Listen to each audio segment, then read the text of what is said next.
Ok, je vous propose d'utiliser ce qu'on a vu dans la vidéo 1 sur cet exercice. Alors, comme d'habitude, on prend le temps de bien lire et de prendre conscience des variables. Bon, bah là, c'est pas compliqué, vous êtes dans un cas espace vectoriel, il n'a même pas de nom. Donc, vous êtes dans un cadre abstrait. Si vous baptisez des variables de cet espace, je vais l'appeler E quand même. Elles peuvent s'appeler U, V, c'est très bien. Et l'énoncé, lui, il en a baptisé 3. U1, U2, U3. Et donc, vous devez montrer cette inclusion. Je vous ai rappelé la méthodologie. Pour montrer qu'un ensemble est inclus dans un autre, on déclare une variable formelle de l'ensemble A et on essaye de montrer que notre variable ainsi déclarée est dans B. C'est parti. J'ai ma famille, j'ai baptisé l'espace vectoriel. Je veux montrer que cet ensemble ici est inclus dans celui-là, en noir. J'applique la méthode, je déclare donc une variable ici. Dans la vidéo 1, je vous ai dit, déclarer une variable dans un vect, c'est avoir conscience que ma variable aura une expansion en combinaison linéaire des vecteurs de la famille. Donc ça donne ça. Soit alpha, bêta appartenant à R, et U égale alpha U1 plus bêta U2 appartenant à vect U1, U2. Vous venez de déclarer une variable formelle de l'ensemble vert qui est à gauche du symbole inclus. Maintenant, votre variable, vous la regardez. Il faut essayer d'argumenter de façon à expliquer qu'elle est ici, là, dans cet ensemble noir.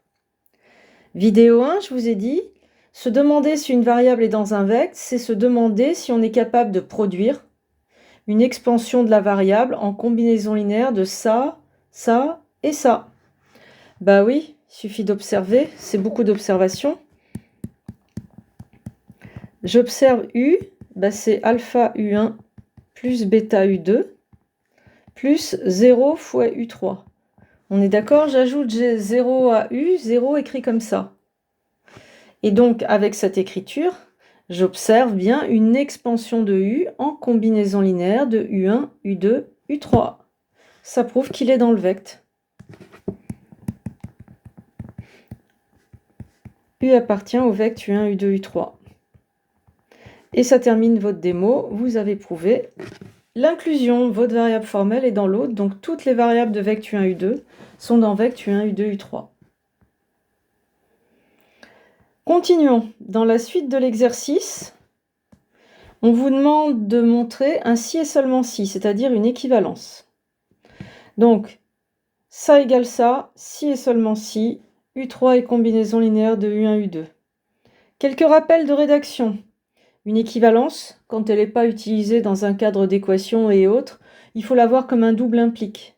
Donc en fait, il va falloir montrer que ça implique ça et vice-versa. Ça implique ça. Deuxième rappel, une égalité entre deux ensembles, à moins qu'elle ne soit évidente, si je veux la prouver, ça va être une double inclusion. Ça inclus dans ça et ça inclus dans ça.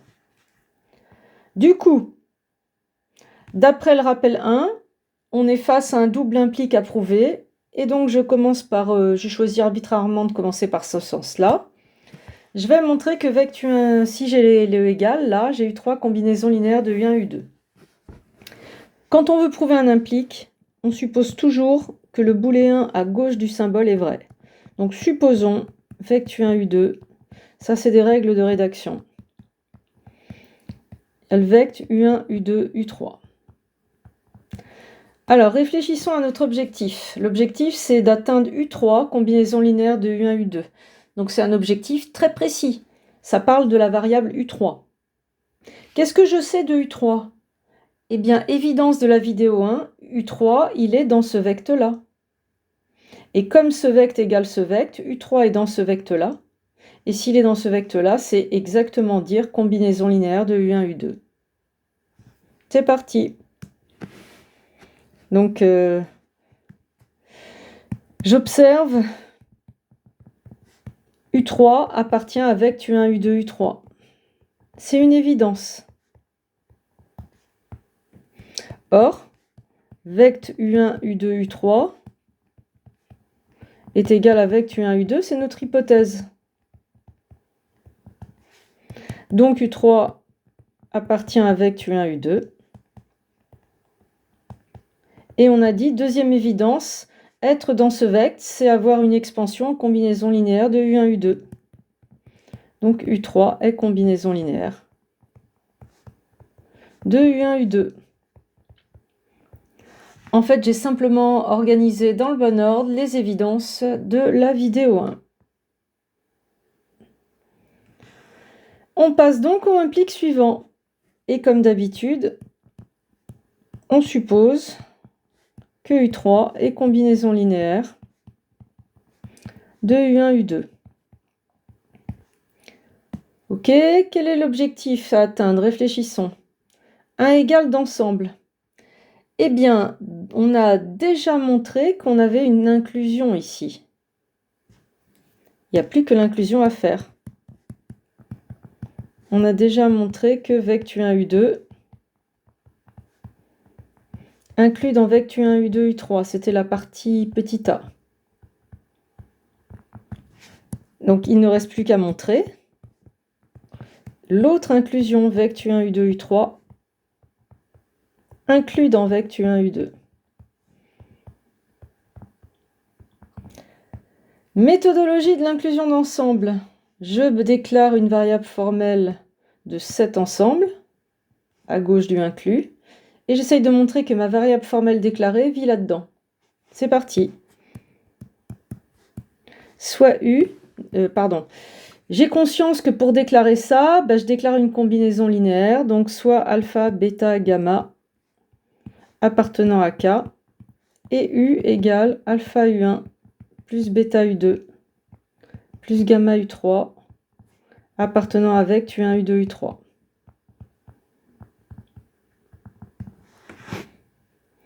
Ok. J'aimerais atteindre vectu 1, U2. Donc en fait, j'aimerais montrer que U, il est juste combinaison linéaire de U1, U2. Donc je veux dégager U3. Qu'est-ce que je sais de U3? Je sais que U3 est combinaison linéaire de U1, U2. Donc en fait, je peux déclarer DCOF et l'écrire en expansion comme combinaison linéaire. Puisque c'est mon hypothèse. Et donc ça, si je l'anticipe, je vais le faire là. J'aurais pu anticiper que avoir U3 combinaison linéaire de U1, U2, donc je peux déclarer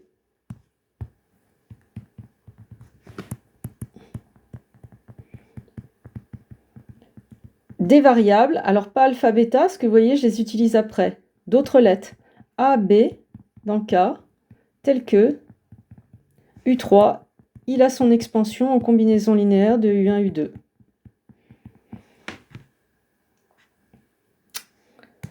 Bien. Donc, comme on en reprend, j'en étais là.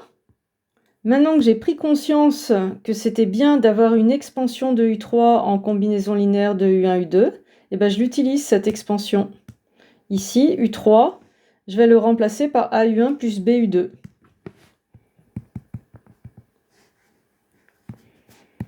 Donc ce que j'observe, c'est que U, c'est alpha U1 plus bêta U2 plus gamma AU1 plus BU2. Et donc je range, ça fait alpha plus A gamma fois le vecteur U1 plus bêta plus gamma B, le vecteur U2. Et qu'est-ce que j'observe à présent? J'observe que U a une expansion en combinaison linéaire de U1 et de U2.